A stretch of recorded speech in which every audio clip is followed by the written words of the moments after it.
Hey baby, I have a package downstairs.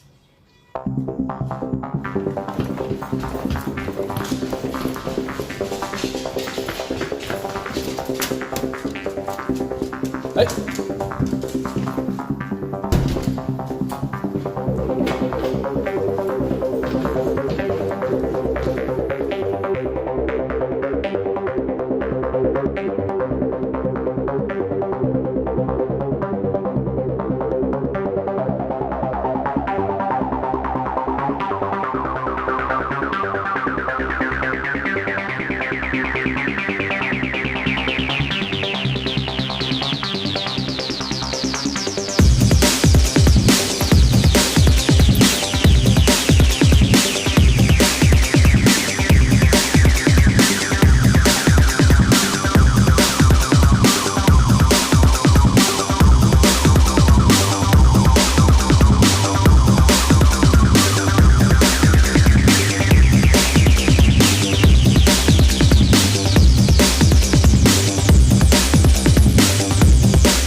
Sorry for that silly intro. I just wanted to show my appreciation for how excited I am about this project. What's good, YouTubes? This is your boy in NYC. It's me, Ray, and I'm bringing you the EDCC. That's Everyday City Carry. If you've seen my last video, I did use the Blue Yeti before. Oh, tap that guy. And it was pretty awesome. I've also got another mic plugged into the ZTE Axon M, which I'm using rather than my S9 Plus because it's got a front-facing camera of 21 megapixels. Back to the matter at hand.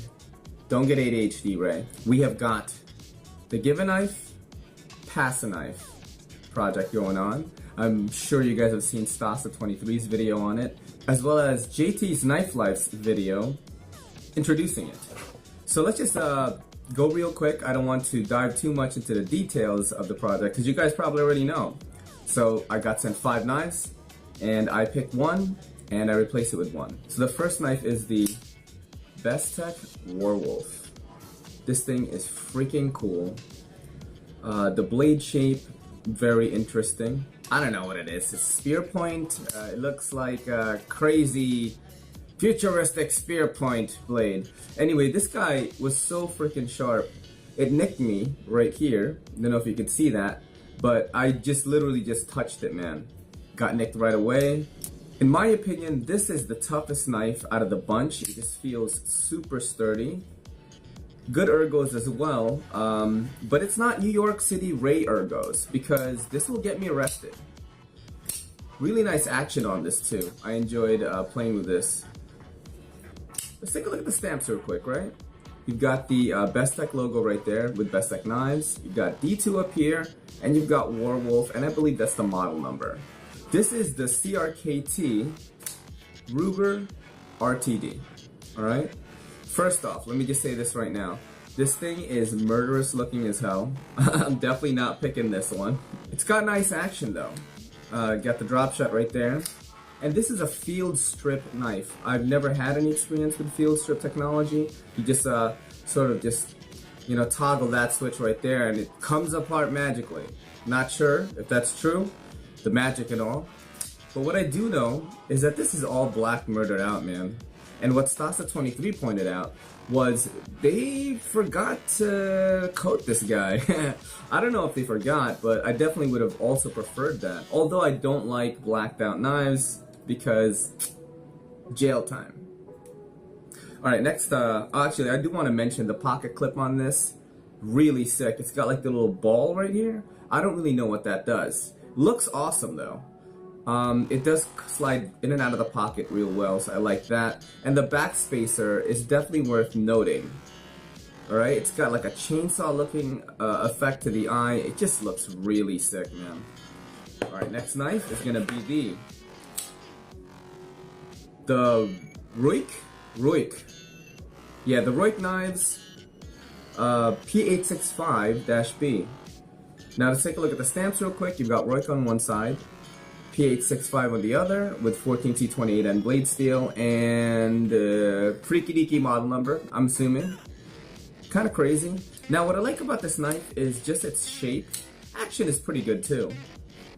But this blade shape, it reminds me of an anime called Rurouni Kenshin, or Samurai X, I guess is what it's known as in the States. So the dude, see, you can tell this is sort of like a reverse Tonto blade shape. The dude actually fights. He's one of the greatest swordsmen that ever lived. That's the whole story. But yeah, he fights like this.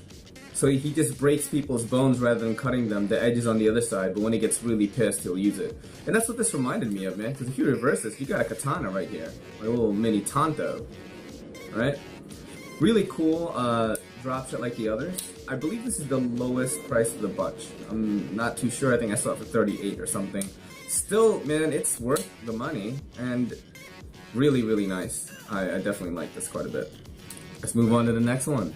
Now, next on deck is the Kershaw Knockout, which I did not think I would enjoy so much.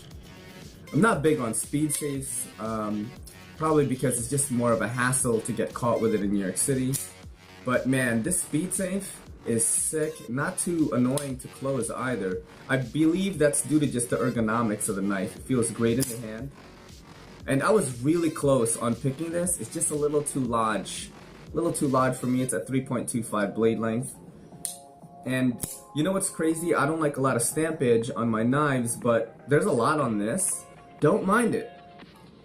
Because of the design aesthetic and I guess the green, it just looks kind of like an army issued kind of deal. You know what I'm saying? I don't know what the hell I'm talking about because I've never served, but I would think like in a movie or something, some dude would be like. I really enjoy the action on this guy. It just flies right out. Like I said before, even though it's a speed save, it's not too hard to close. And I really like that. You could also thumb stud this guy. I mean, damn, that's just really, really sick. The pocket clip can also be noted here because it is worthy in my book. Fits right in.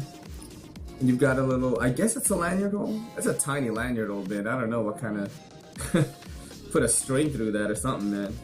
But I do like this very much. Like the thumb studs, like the speed save. Kershaw Knockout, really sick.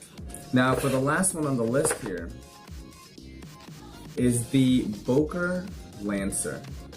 I've been really interested in this knife for a while due to it being so flat and just the carryability. It doesn't feel like it weighs too much to me. Now, my favorite thing about it though is the multiple opening procedures with it. I don't know if that's the right word for it. Opening techniques? So you've got this hole right here, which you could flick open like that. You've also got the traditional front flipper method. You can also do a different kind of front flipping method, which you use the index finger, which also works for me. Now on the left side, however, I can't flick it with my thumb, of course. There's no hole there. You see that? But you can middle finger flick it, reminiscent of like a Spidey hole. Oh, you see that? Really sick on that. Very comfortable. You can also do the traditional front flip. I can't really get my index front flippage action on this. Let me try it right now. Hold on. It's hard. It's hard. There you go. So you just kind of have to just loosen it. Another thing I want to take note of is how cool this liner lock is. You see that? It's really awesome, man.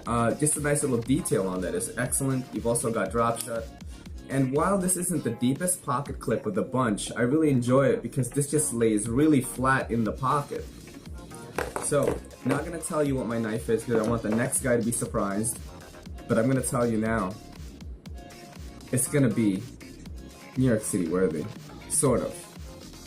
Anyway, this is your boy in the NYC. It's me, Ray. And this is the EDCC saying peace.